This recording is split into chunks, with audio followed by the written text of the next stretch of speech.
Le fil sport du dimanche après-midi, Cédric Guillou. Et on joue les dernières minutes de jeu pour les matchs qui ont commencé à 15h, comptant pour la 26e journée de Ligue 1, excepté à Strasbourg où le score n'a pas encore été ouvert. 0-0 entre Strasbourg et Angers. On a marqué partout. Metz mène 2-1 sur la pelouse de Nice. Nîmes vient de faire le break et mène désormais 2-0 face aux Girondins de Bordeaux. Et puis, c'est passé des choses du côté de Lens depuis votre dernière intervention, Bastien Ducrot, mais les Lensois sont toujours devant.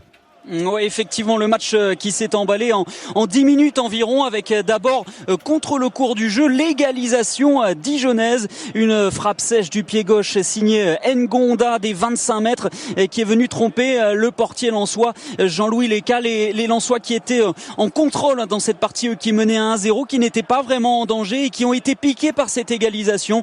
Et quasiment sur le coup d'envoi, 2 minutes plus tard, eh bien c'est Simon Banza, l'attaquant lensois, qui venait de rentrer et qui est venu redonner l'avantage au Racing Club de Lens, qui reprend provisoirement la 5e place de ce classement de Ligue 1. Là, ça risque d'être compliqué pour les Dijonnais dans cette fin de match, d'autant qu'ils vont terminer à 10 contre 11 après l'expulsion d'Aboubacar Kanmara, l'attaquant dijonnais expulsé avec un carton rouge direct suite à un mauvais geste sur le défenseur lensois Jonathan Gradit. Donc les Lensois qui font tourner le ballon tranquillement. Il reste environ une dizaine de minutes de jeu ici à Lens, et Lens qui mène donc 2-1 face à Dijon. Les Lensois provisoirement 5e. Et on revient vous voir dans quelques instants pour la fin du match. En début d'après-midi, Montpellier avait battu Rennes 2-1. À 17h05, le début du match entre Lorient 18e et Lille 2e du classement. Et puis à 21h, le choc entre le Paris Saint-Germain et l'AS Monaco. Paris 3e du classement, Monaco 4e, deux équipes candidates aux places en Ligue des Champions.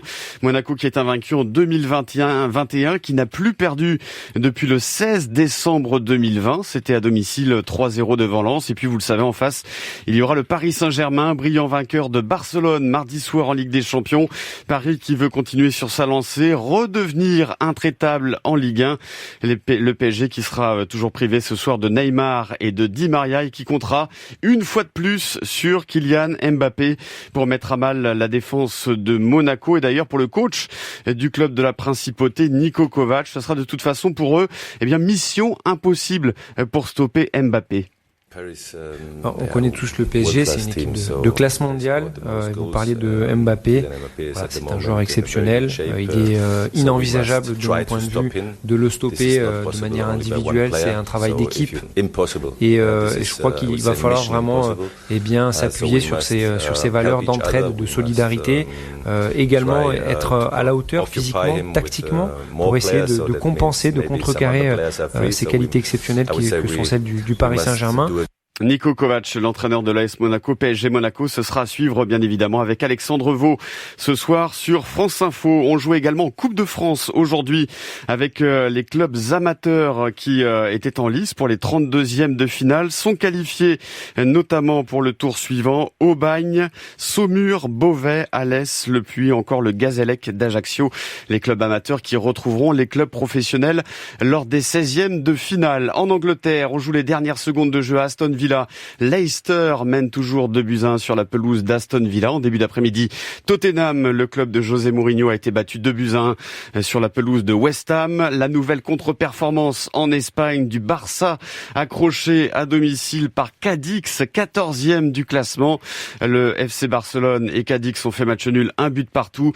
Barcelone, qui avait marqué par Messi, a été rattrapé dans les toutes dernières secondes de la partie. Actuellement, la Real Sociedad, 5e du classement, affronte Alaves 0-0 après une demi-heure de jeu. Et puis le derby de Milan qui oppose en Italie le premier du classement, l'Inter Milan, au deuxième, le Milan AC. Ce derby est en train de tourner largement à l'avantage de l'Inter Milan qui mène 3-0 grâce notamment à un doublé de Lautaro Martinez. Ça s'est bien terminé pour l'équipe de France au championnat du monde de biathlon à Pokljuka en Slovénie, avec une dernière médaille de bronze pour Quentin Fillon-Maillet qui a terminé 3e de la Mass Start cet après-midi. 7 médailles au total pour l'équipe de France contre 8 il y a un an pour ces championnats du monde. Novak Djokovic est toujours le maître incontesté de l'US Open. Il s'est imposé ce matin en finale face à Daniil Medvedev en 3 manches. C'est sa 9e victoire à Melbourne, la 18e en Grand Chelem, et Fabrice Abgral, le Serbe, se rapproche du record du nombre de titres majeurs.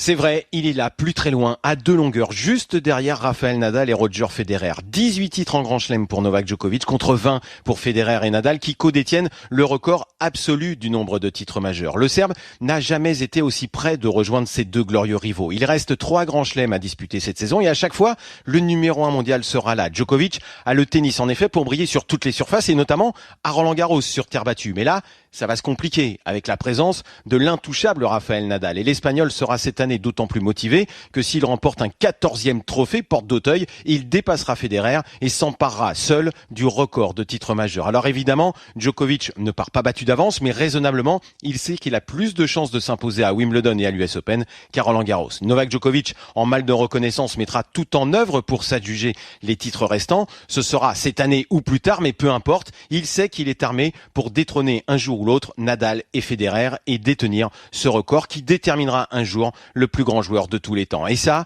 Djokovic rêve de le devenir. Il rêve qu'on dise un jour de lui qu'il était le plus grand joueur de tous les temps. Il n'aura jamais la popularité de Nadal et Federer. Il en souffre d'ailleurs à tel point qu'il se sent mal aimé. Il considère qu'il n'est pas reconnu à sa juste valeur. Et pour l'être, il a donc décidé de s'emparer de ce record coûte que coûte. Djokovic a 33 ans et tout porte à croire qu'il y arrivera un jour. Et s'il y arrive en effet, Djokovic sera sûrement considéré comme le plus grand.